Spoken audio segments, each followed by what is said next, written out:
Monsieur Glidi Oussama, conversion photothermique de l'énergie solaire. Laboratoire génie énergétique et matériaux, Université Ibn Tufayl, Kélistan.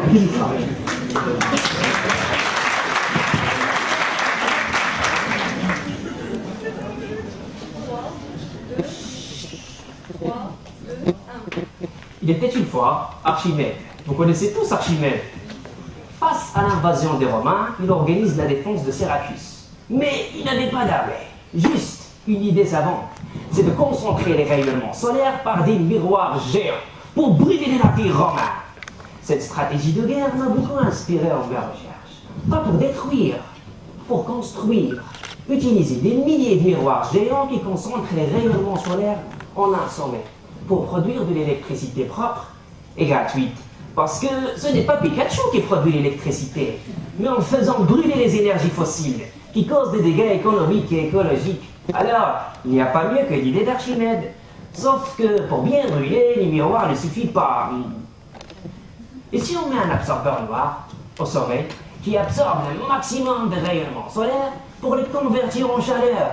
Mais dans la nature, il n'existe aucun matériau prêt pour cette mission. Donc, je dois le fabriquer au laboratoire. L'objectif de ma thèse est de mélanger un métal robuste, léger et résistant qui est le titane, avec de l'oxygène et l'azote, ce qu'on appelle un alliage de titane, et le rendre sous forme d'une couche très mince, qui jouera le rôle d'aspirateur de flux solaire, et piège la lumière pour conserver la chaleur.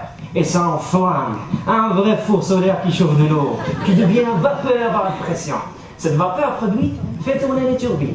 Un tel travail mécanique produira l'électricité, modernité et vie.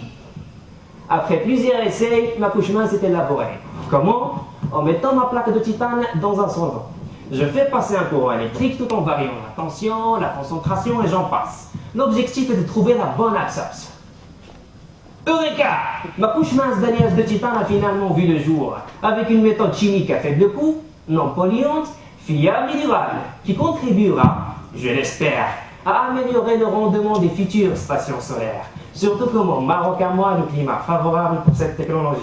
Plusieurs stations solaires comme nous 3 à Ouarzazate verront le jour dans plusieurs régions, avec la possibilité d'une fabrication locale à faible coût. Et Archimède doit être heureux dans sa tombe. Grâce à son idée et mon modeste travail, on peut transformer le désert aride en fortune, finissant avec les énergies fossiles, œuvrant tous ensemble pour notre autonomie énergétique, créant les emplois, éclairant les zones rurales, diminuant l'émission à effet de serre. Pour finir, la solution de la crise énergétique ne sera jamais sous nos pieds. Elle est au-dessous de nos têtes. Le soleil qui nous éclaire le jour va également nous éclairer la nuit. Adressons-nous vers le haut et laissons l'ombre des fossiles vers le bas. Merci.